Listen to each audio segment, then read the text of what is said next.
Senior journalist at The Australian, Ian Higgins, and author of the book The Hunt for MH370, joins us live now. Ian, appreciate your time. The documentary is really revealing that serious mistakes were made very early on, as early as the moments after the plane left radar screens. Do you think, and I know you've studied this so closely for many years now, do you think this tragedy could have been prevented if those early blunders hadn't been made? I think there's a possibility that the plane could have been intercepted if people had been more on the ball. It took many hours for the air traffic controllers in Malaysia and in talking to Vietnamese controllers, they didn't really act for hours. By that time, the opportunity to possibly intercept the aircraft was lost, and the military radar operators were basically asleep at the wheel. They weren't actually monitoring the radar. We did find out where it flew over Malaysia subsequently when they played the radar back, but I think it is unfortunate that the Malaysian authorities didn't act more efficiently. And we're seeing today members of the Malaysian government now renewing calls for an international inquiry. Is that a good idea? What would that actually achieve?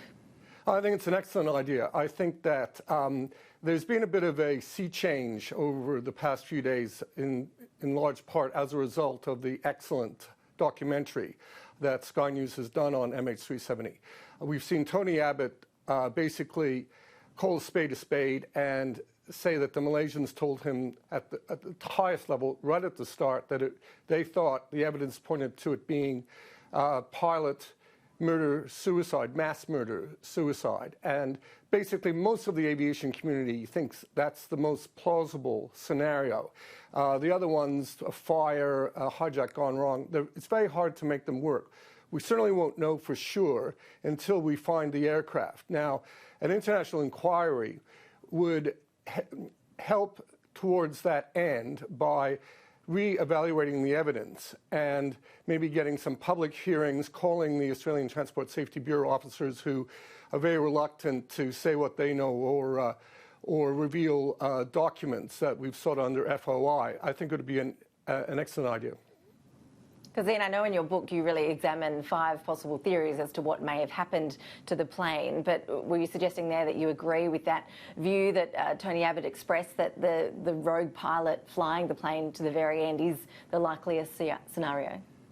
Yes, I do think that's the most likely one. I think some of the other ones were certainly worth exploring. They're the fire, rapid decompression. They're worth checking against the known facts.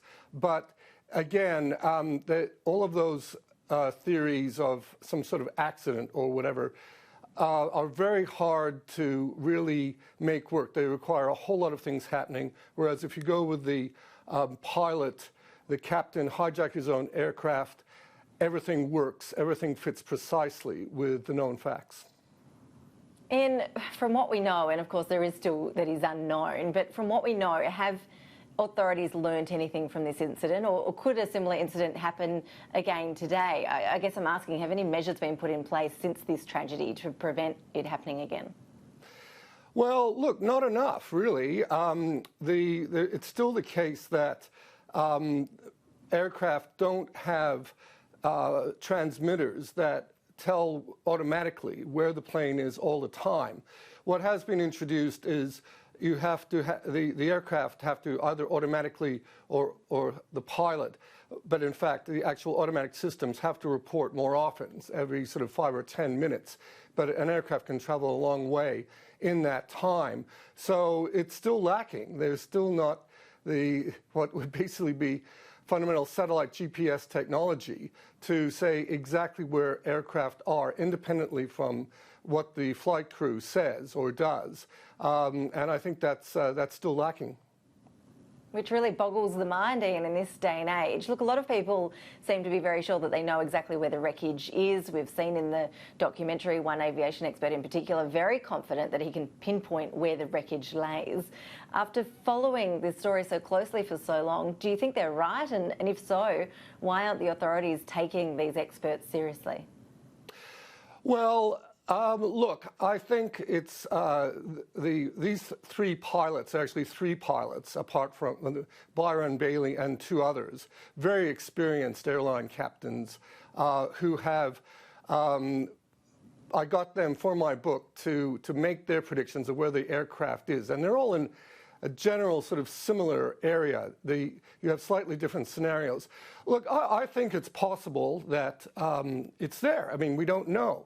And I certainly think that it's a tragedy that the Australian Transport Safety Bureau didn't go a bit farther south, didn't look into the possibility of a glide scenario of the pilot flying it to the end. Because, as I write in the book, The Hunt for MH370, the thing is that they would have won either way. If they'd searched that area, which was not a big area, and found it, there would have been heroes.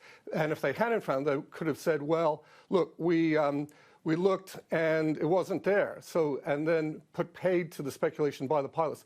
It's hard to tell. I think but I think certainly the glide scenario is worth looking at. And I think it would be one of the areas that would be worth searching if a new search is launched. And so many years on, how are the victims' families coping with that lack of clarity over what happened, where the wreckage is? I mean, this is something that must just haunt them every day. Well, it does. Some of the family members were very generous with their time when I was getting ready to write the book. And look, it's really quite tragic. They're all still affected by it. How could they not be? Because what they say, and you can understand this, it's a very human emotion, is that obviously to lose a loved one in any circumstance is terrible.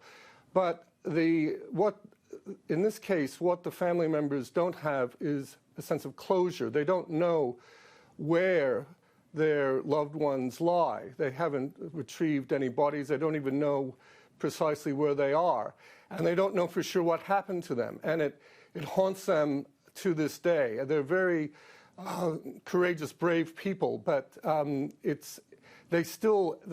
they say is that they want this aircraft found so they can get closure. Yeah, and we can all understand that. Ian Higgins, appreciate your insights. Thank you so much. Thanks.